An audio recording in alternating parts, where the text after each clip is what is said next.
شهر الله شهر الله شهر الله شهر الله شهر الله شهر الله رمضان شهر الرضوان والغفران رمضان شهر الرحمن نتلو فيه القرآن شهر الخير والغفران والفوز والرضوان Bismillahirrahmanirrahim. Alhamdulillahi rabbil alamin. Nahmaduhu wa nasta'inuhu wa nastaghfiruh. Wa na'udzu billahi min syururi anfusina wa min sayyiati a'malina. May yahdihillahu fala mudilla lahu wa may yudlilhu fala hadiya lahu. Wa asyhadu an la ilaha illallah wa asyhadu anna Muhammadan abduhu wa rasuluh. Allahumma salli ala Muhammad wa ala ali Muhammad kama sallaita ala Ibrahim wa ala ali Ibrahim wa barik ala Muhammad wa ali Muhammad kama barakta ala Ibrahim wa ala ali Ibrahim fil alamin innaka Hamidum Majid. Assalamualaikum warahmatullahi wabarakatuh.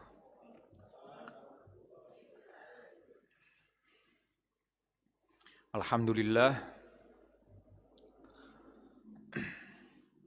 kita sampai di tahun ini memasuki bulan suci Ramadan.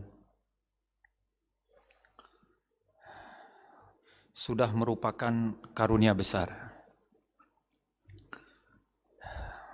Kita melihat bahkan dari dekat banyak orang-orang yang tidak punya kesempatan lagi untuk memanfaatkan keberkahan dan jamuan bulan suci Ramadan.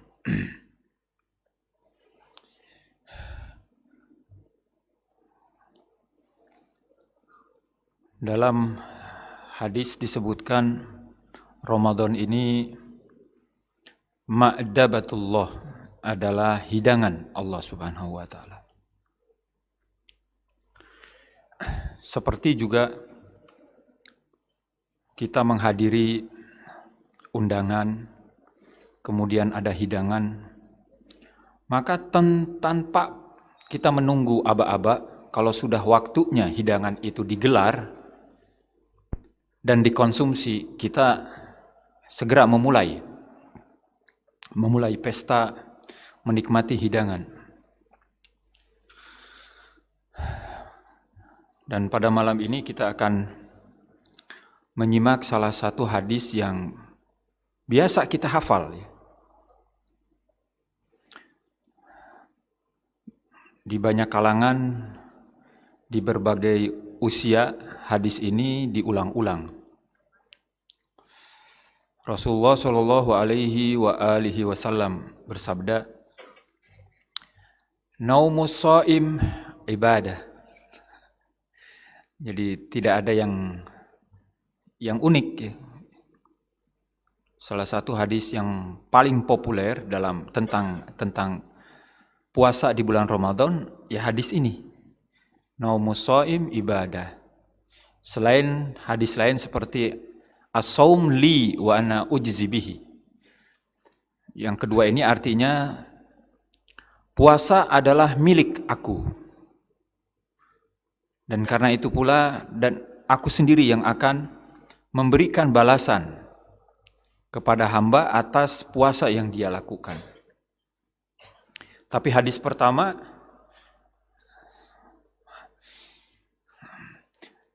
bunyinya sangat sederhana sekali, lebih pendek. Naumus shaim ibadah. Tidurnya orang yang berpuasa adalah ibadah. Kita bertanya-tanya, kok bisa ya tidur itu ibadah?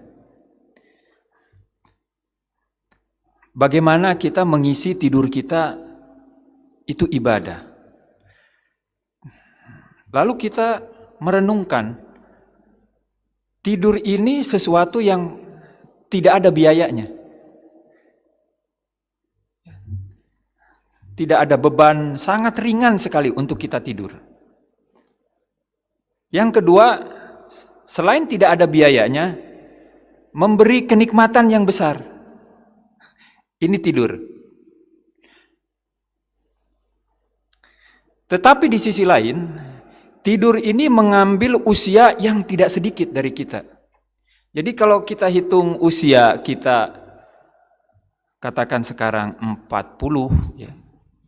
Lalu usia balik kita 15 tahun, maka terhitung kita katakan 15 tahun kita sudah dihitung tuh. Perbuatan kita itu ibadah ataukah tidak? Perbuatan kita itu maksiat ataukah tidak? Itu saat kita balik. Katakan saja paling lambat kita balik itu umur 15 tahun. Lantas kira sekarang 40 tahun. Lalu setiap harinya kita habiskan usia kita untuk tidur antara 6 sampai 7 jam. Kalau 8 jam berarti setiap hari kita habiskan hidup kita, kita habiskan usia kita hanya untuk tidur sepertiga dari hidup kita setiap hari. Apa itu sedikit? Sangat banyak itu. 7 jam, 8 jam.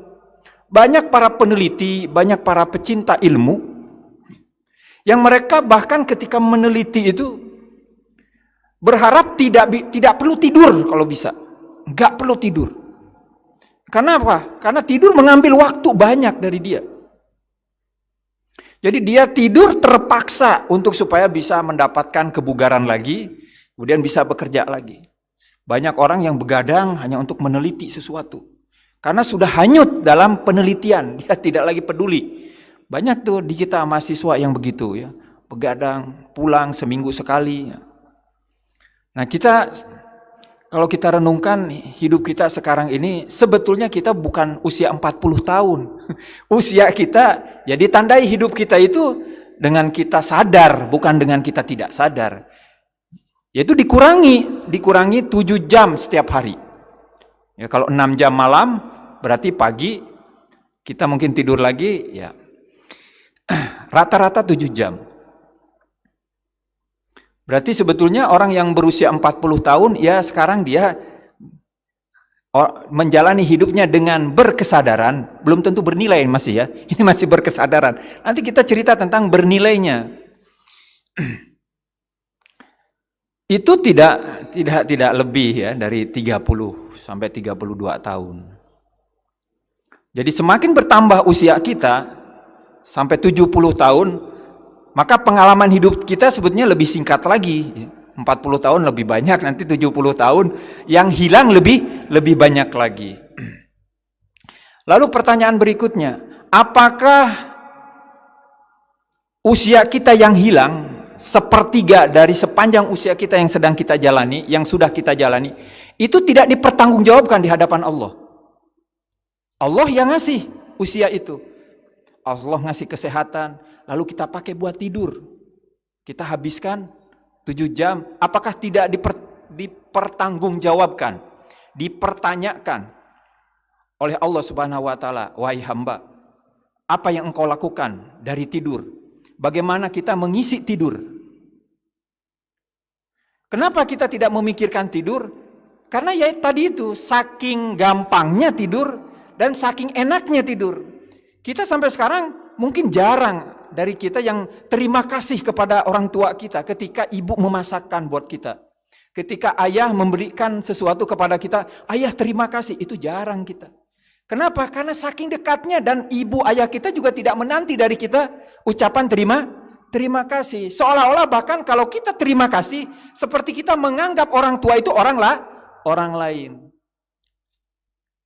Jadi dalam satu ayat disebutkan, ya ayyuhal insan ma gharraka birabbikal karim. Wahai manusia, kenapa engkau tertipu dengan Tuhan yang maha pemurah, yang maha dermawan, yang maha baik, yang maha memberi.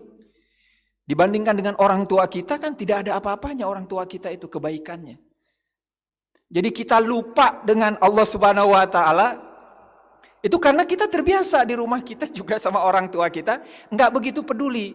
Kita nunggu sampai Idul Fitri, nah disitulah kita minta maaf dan terima kasih. Nunggu nanti 2-3 minggu lagi. Jadi nunggu momentumnya setahun sekali kan. Nah jadi ini usia itu penting dan waktu itu sangat penting. Kita tahu bagaimana perkembangan teknologi, sains sekarang ini, ya, industri berkembang itu bukan dalam rangka menaklukkan tempat, tapi dalam rangka menaklukkan waktu. Karena itu dalam Al-Quran tidak ada sumpah tentang satu makhluk kecuali yang tidak ada keterikatannya secara absolut mutlak, itu hanya berlaku pada waktu. Wal asr, demi masa. Tapi kalau tempat, demi negeri. Wal baladul amin, dan demi negeri yang aman, maksudnya Mekah. Bukan demi tempat. Wal makan misalnya, wal mahal, bukan gitu. Tapi di Al-Quran wal asr. Waktu. Jadi kita nggak masalah kamu mau kerja di mana saja kan begitu. Asalkan beres. Mau kerja di mana, waktu, tempat nggak penting. Yang kita inginkan hasil secepat mungkin. Kita ingin cepat. Jadi kalau ada pilihan kita ingin ke Bandung dari Jakarta, yang satu cepat, yang satu lambat. Yang satu lambat tapi nyaman. Yang satu cepat tapi nggak nyaman. Kita pilih mana? Kita pilih yang kedua.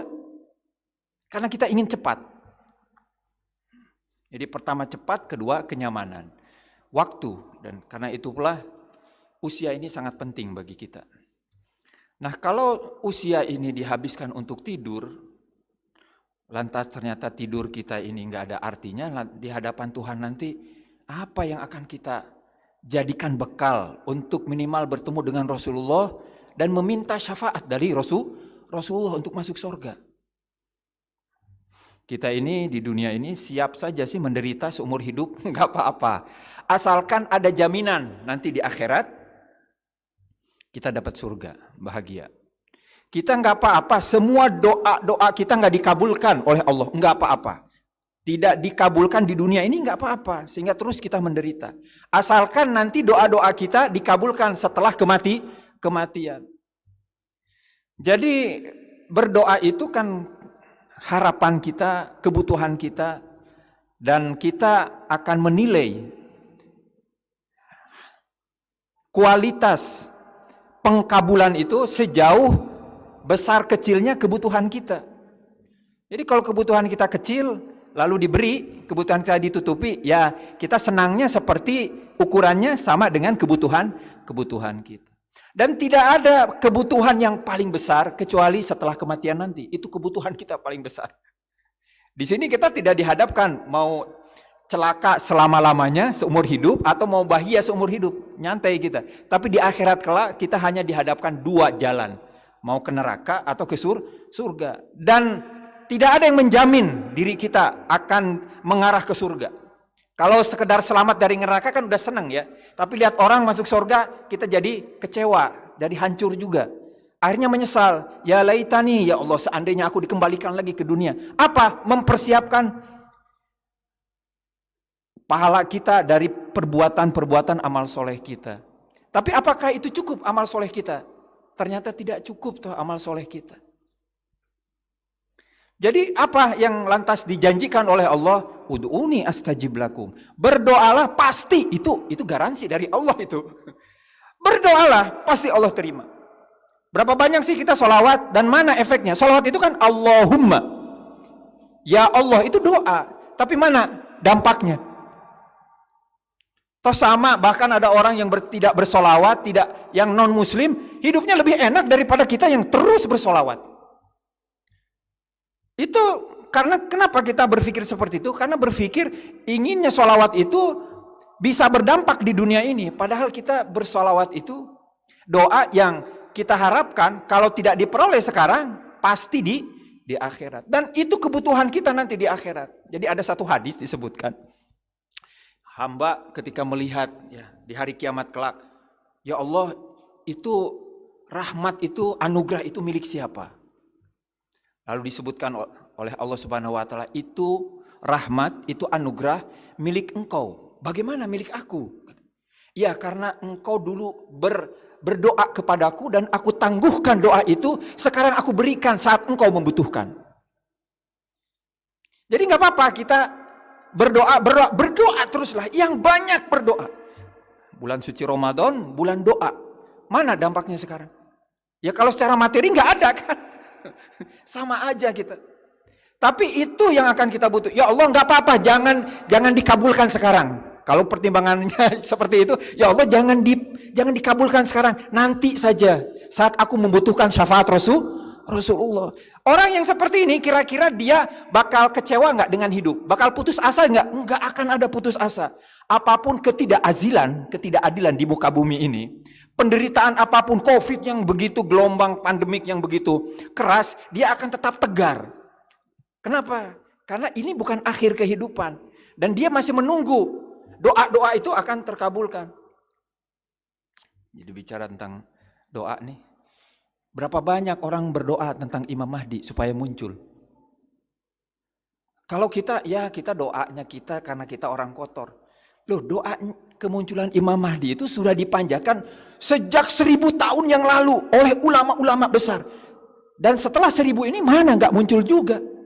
Kalau lantas dia bertemu dengan Imam Mahdi, ya karunia dia saja. Untuk dia saja, tapi bukan untuk menyelamatkan dunia. Yang kita inginkan kemunculan Imam Mahdi itu, bagaimana dia hadir di tengah kita, dia menyelamatkan dunia, menegakkan keadilan. Itu yang kita inginkan. Tapi faktanya mana? Imam Mahdi hadir nggak? Nggak hadir. Apa karena itu lantas kita nggak berdoa lagi? Itu ulama-ulama besar itu, mereka berdoa, para arif, para sufi, mereka yang menyelam ke alam hakikat. Lantas diceritakan mereka bertemu Imam Mahdi, berdoa terus, mana faktanya? Kalau gitu kita nggak usah doa.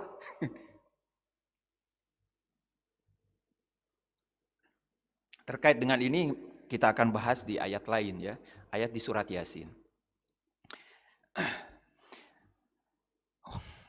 Qila dkhulil jannah qala ya laita qaumi ya'lamun. Itu ayat Yasin. Tolong nanti dilihat di rumah, buka Al-Qur'an. Jangan cepat-cepat baca Quran itu, pelan-pelan ya.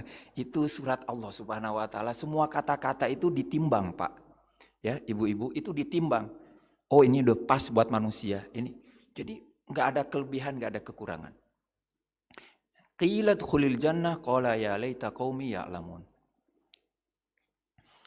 Bima ghafara li rabbi wa ja'alani minal mukramin. Nah, kita tidak ke sana, tapi kita kembali ke tidurnya kita ini. Bagaimana supaya bernilai? Ada satu rumusan yang nanti oleh ikhwan bisa dipakai ini untuk membaca apapun. Mau membaca hadis, mau membaca Al-Quran, maksudnya makna ya. Mau membaca fenomena sosial, mau membaca fenomena politik. Ini dari Imam Khomeini sangat aplikatif dan membimbing kita. Enggak nanya dulu ntar sama direktur ini, sama enggak, ini ada dan saya suka gunakan. Begini, Imam Khomeini itu terkait dengan politik. Saya enggak bahas politik ya, dan alhamdulillah ini bukan masjid kan. Tapi kalau bicara politik, maksudnya prinsip-prinsip politik, nilai-nilai politik, kita harus bahas sekalipun itu di masjid. Karena bukan politik praktis, kita tidak dalam rangka mengkampanyekan 1-2 orang. Imam Khomeini mengatakan terkait dengan politik, bahwa politik itu ada 3. Ada politik binatang, siyasate hayawani, politik binatang. Ada politik insani, politik manusia, politik insani. Apa binatang dan manusia, bedanya di apa? Kita sekarang politiknya kita buang, kita ganti hidup. Ada manusia yang hidupnya binatang, ada yang hidupnya manusia. Hidup kita sebagai manusia, tapi hidup kita kayak binatang itu seperti apa? Ketika kita memenuhi kebutuhan-kebutuhan binatang, sesuai dengan insting kebinatangan kita. Saat kita lapar, makan. Maka makannya kita itu sebetulnya kita sedang menjalani hidup seperti binatang. Lalu kita haus, minum.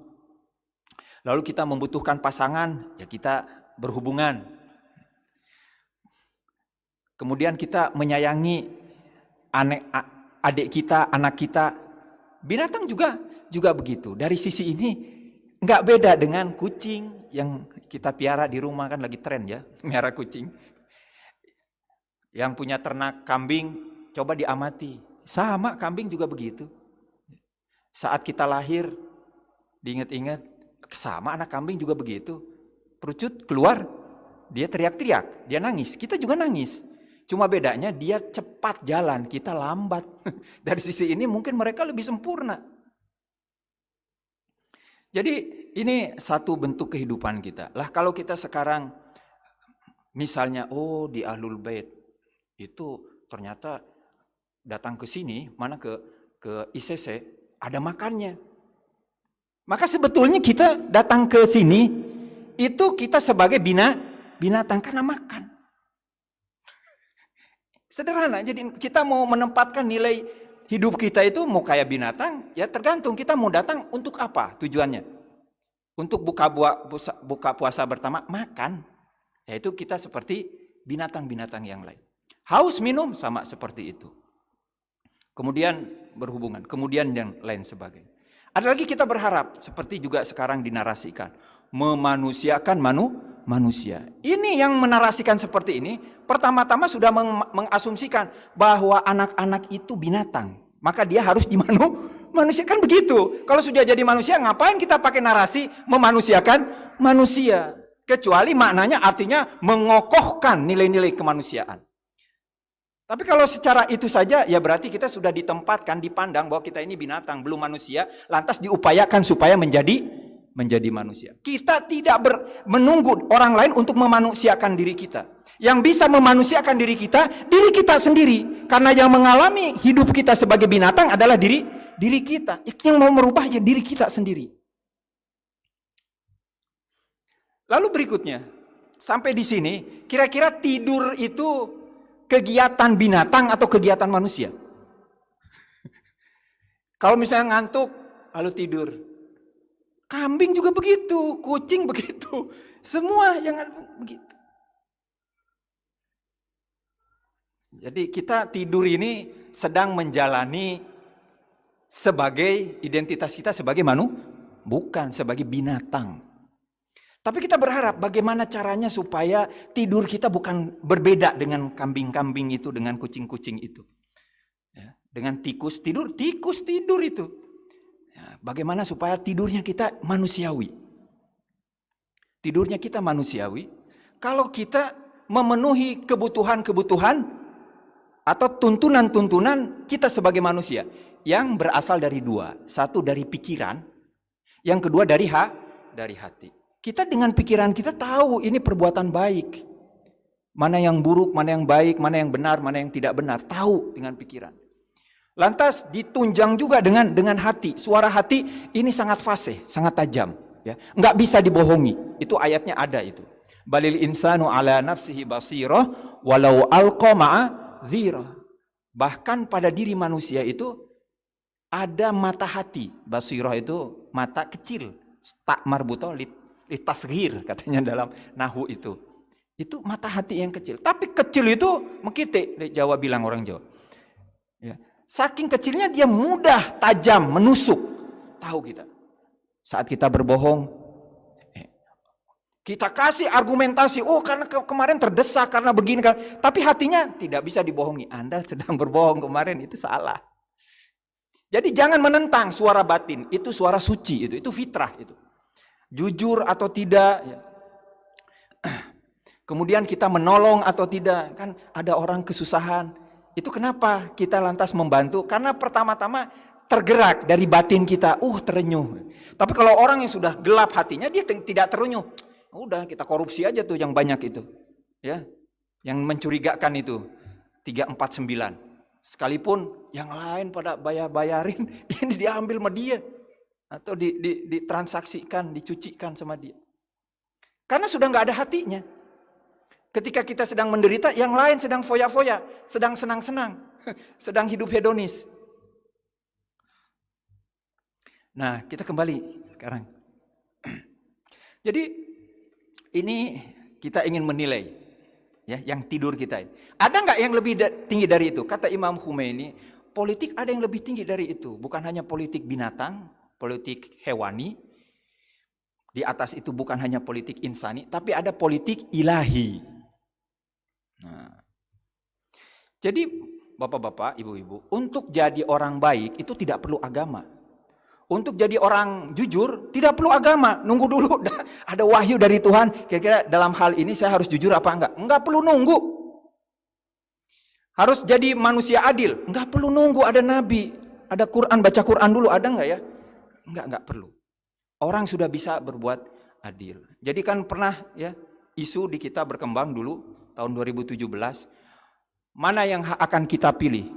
Pemimpin muslim yang tidak adil, pemimpin muslim yang tidak adil, atau pemimpin kafir tapi adil. Wah, sempat ramai itu. Lalu sumbernya katanya dari Imam Ali nih. Ini katanya dari Imam Ali, padahal bukan dari Imam Ali. Kalau di kalangan Ahlul Bait di grup-grup itu dari Imam Ali, bukan dari Imam Ali. Itu dari satu ulama yang saat itu Baghdad diserang oleh Hulaguhan. Ya. Kemudian Hulaguhan masuk dan berhasil dia masuk. Kenapa berhasil masuk? Karena tuduhan ini terhadap Syiah, itu tuduhan sejarah ya. Dia masuk karena dikonspirasi oleh Nasiruddin Tusi yang Ahlul Bait.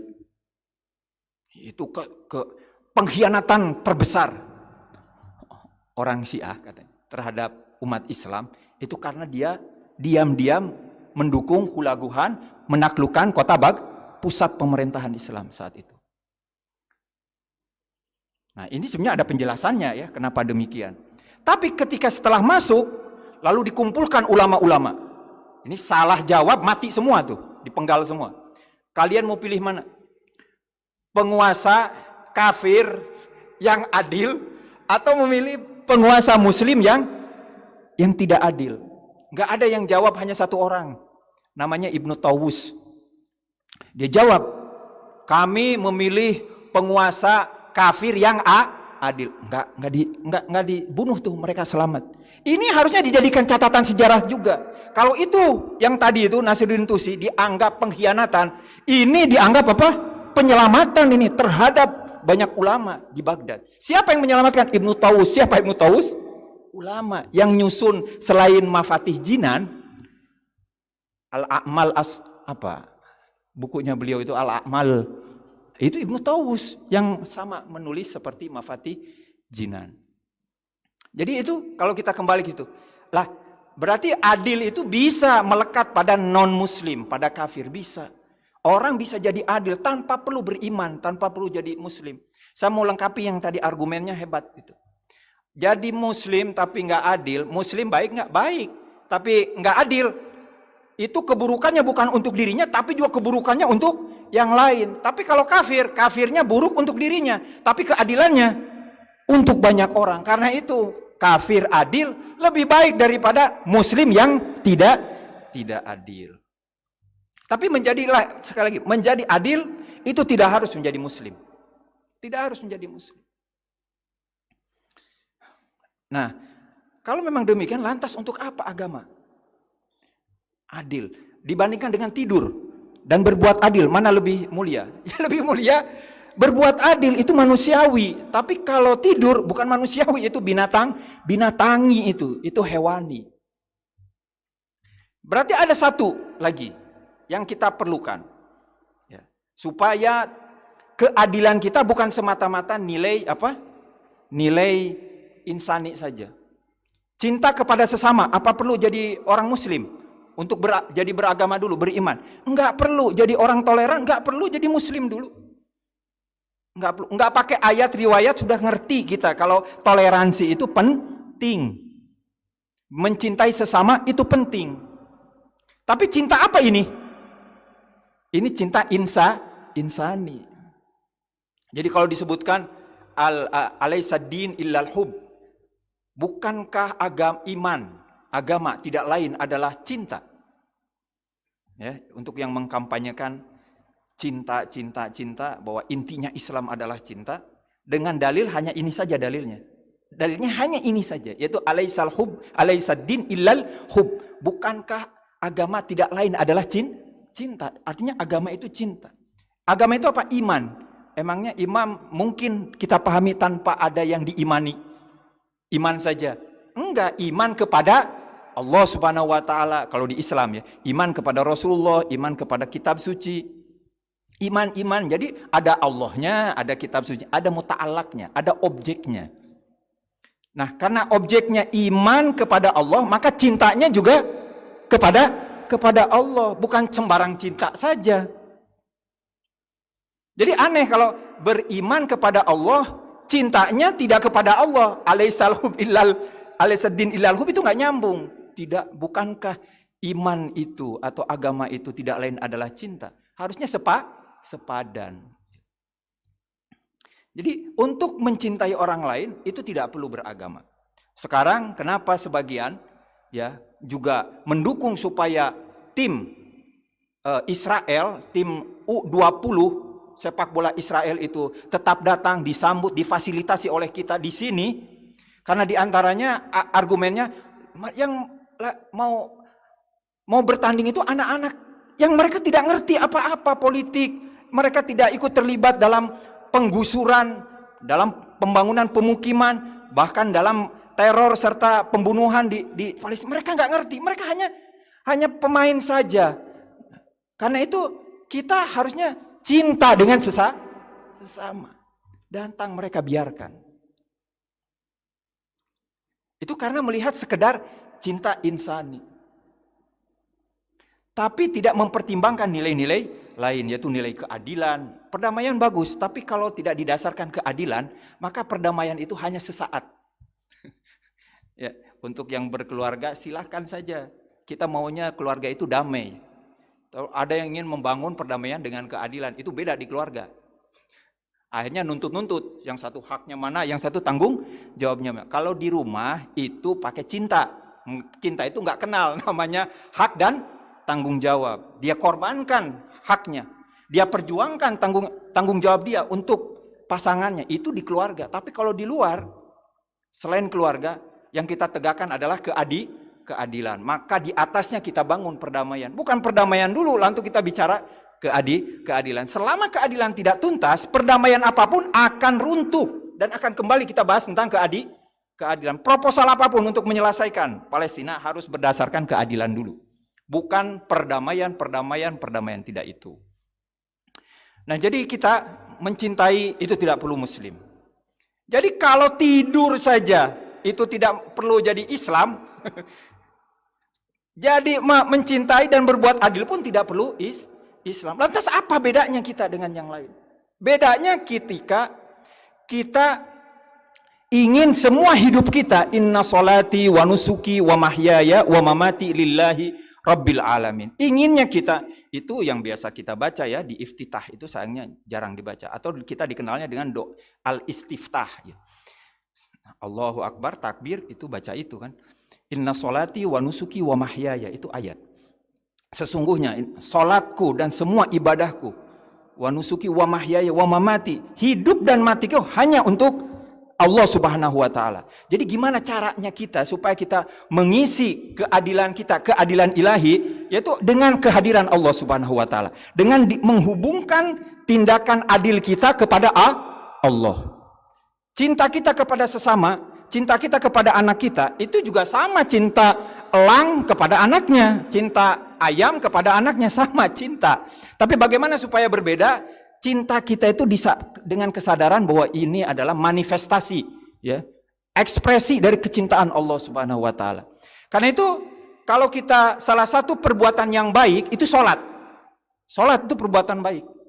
Tapi apakah setiap sholat itu sama nilainya?